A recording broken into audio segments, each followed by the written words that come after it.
Okay, welcome back. In this tutorial, we're covering paragraph formatting, and then we're going to start to touch on layouts and automatic fields. So we're going to cover the basics of formatting. Formatting can get pretty complex, but I'm just going to point out some of the things in paragraph formatting that are the most common, and I'm going to leave you at that. I will cover them in detail in the advanced series when I get around to creating that. But for now, let's just take a look at this paragraph that I have here. I'll highlight the paragraph so you can see what I'm talking about.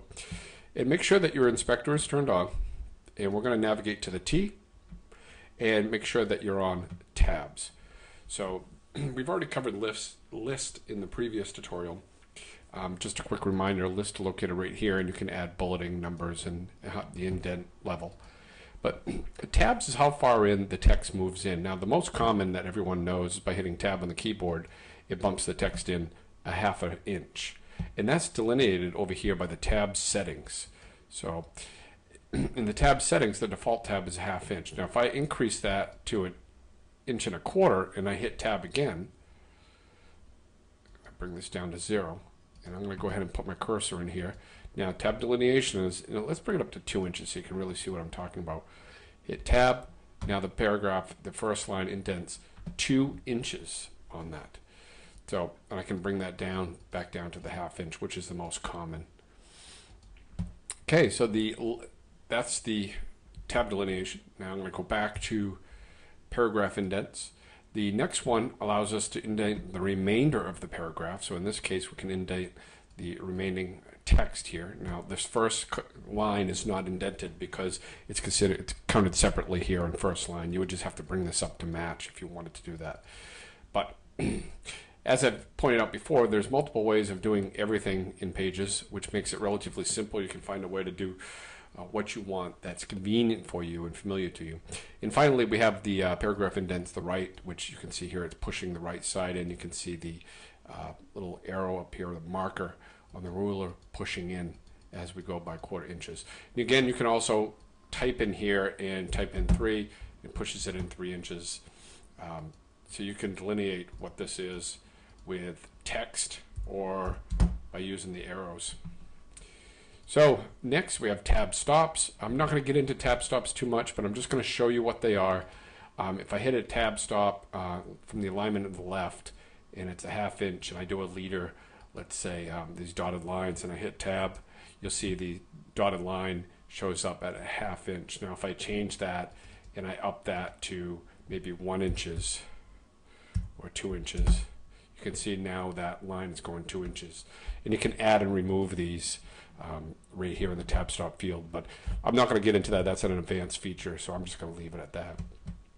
Now more, we have some great options. This is where we're starting to get into the fun stuff. We're really playing with color and formatting. I'm going to select the whole paragraph here, so again you can see what happens. We've got borders and rules. Now we can select all kinds of borders.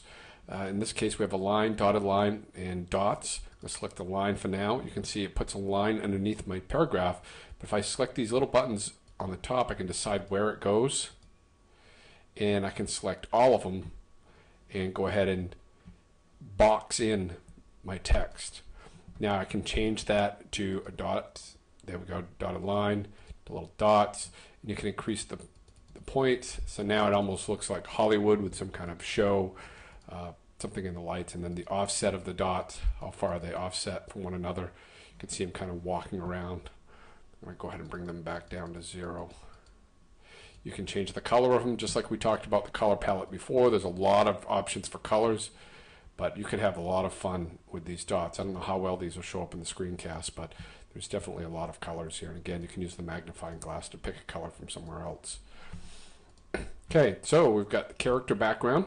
And we talked about that before up here, changing character background. In this case, I had here selected and select strawberry. It changes that to strawberry, to orange, to green. And then we also have paragraph. We can select the whole background of the entire paragraph. Now I should point out here, if you have a character selected with a background, it will retain that character. So you have to take that off in order for the whole background to go to pink. You see there, now the whole background's pink. Now the following paragraph, if I was to type from here and continue on to another paragraph, it would follow the same formatting that I've got set here.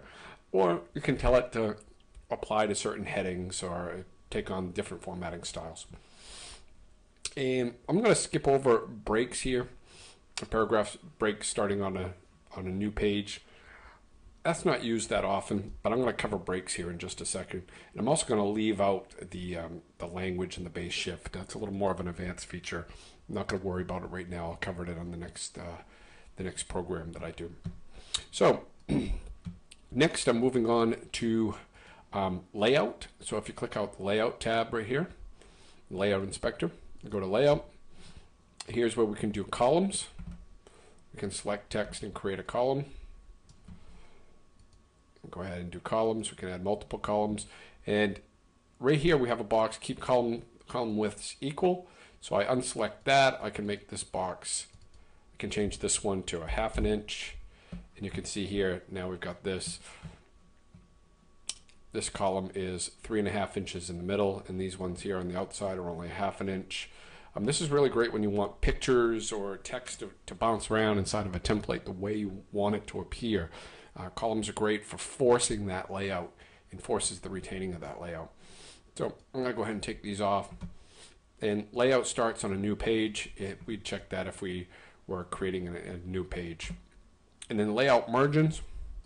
If we've got our layout here, right now we've got 1 inch margin here from the top of the page. If I reduce that, you'll see that this is going to jump up. And let's see. Yeah, it should be. There we go. So, and then we have right margin. We can increase that. You can see the margin increasing here. We can do a left margin. It's increasing here. So now it's making this little narrow column. So this is an easy way of adjusting your margins. You don't need to reach up here and grab these little arrows and move them around.